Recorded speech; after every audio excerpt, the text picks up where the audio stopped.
This is Nature Lovers Cam. Nandito naman ulit ako sa aming sa tabing dagat.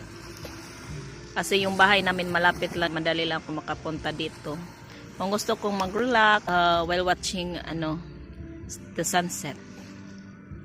Sa tabing dagat. Kung ano kaganda yung area dito. Dating na ng mga clouds. Ang ganda tinda ng mga clouds.